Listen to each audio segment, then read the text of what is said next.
heutige Tag war total crazy.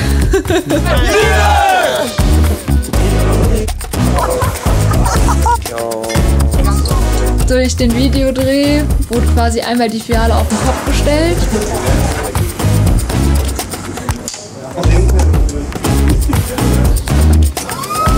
Was kann man denn so anstellen mit diversen Geräten in der Filiale? Was für eine Geräuschkulisse haben wir hier? Da ist der Brotschneidemaschine, Backofen, Kasse, was weiß ich. Alles zusammengefasst als einen Track. Und zusammen, zählen wir auf 4 und auf die 1, alle zusammen.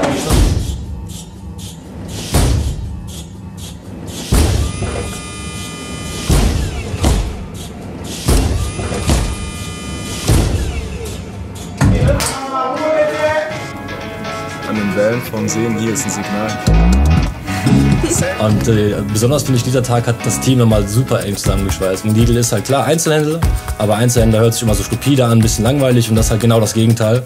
Hier ist auf jeden Fall einiges möglich, auch vor allem Spaß, das wird man im Video auf jeden Fall sehen.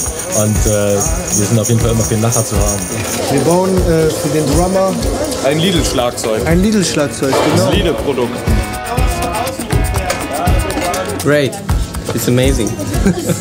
I am like 10 years in the past when I was a kid.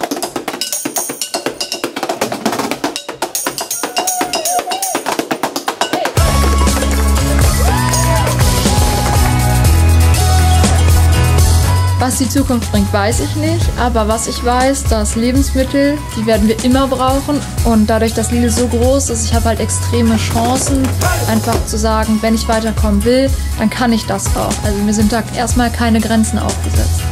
Das ist auf viele Leute zugeschnitten mit verschiedenen Bildungsabschlüssen. Das heißt, ich bin jetzt mit einem Abitur zu Lidl gekommen. Man kann auch studieren bei Lidl, man kann die ganz normale Standardausbildung machen. Aber das heißt nie, dass man den Beruf, den man gelernt hat, dass man dort stagniert, sondern man kann nach vorne gehen, wenn man Bock hat und wenn man ehrgeizig ist. Das Unternehmen ist groß, das Unternehmen ist genauso wie der Handel ständig auch im Wandel und passt sich der Zeit an. Und dementsprechend denke ich schon, dass Lidl ein klasse Arbeitgeber ist für Leute, die einfach Bock haben, was aus sich zu machen, die ehrgeizig sind.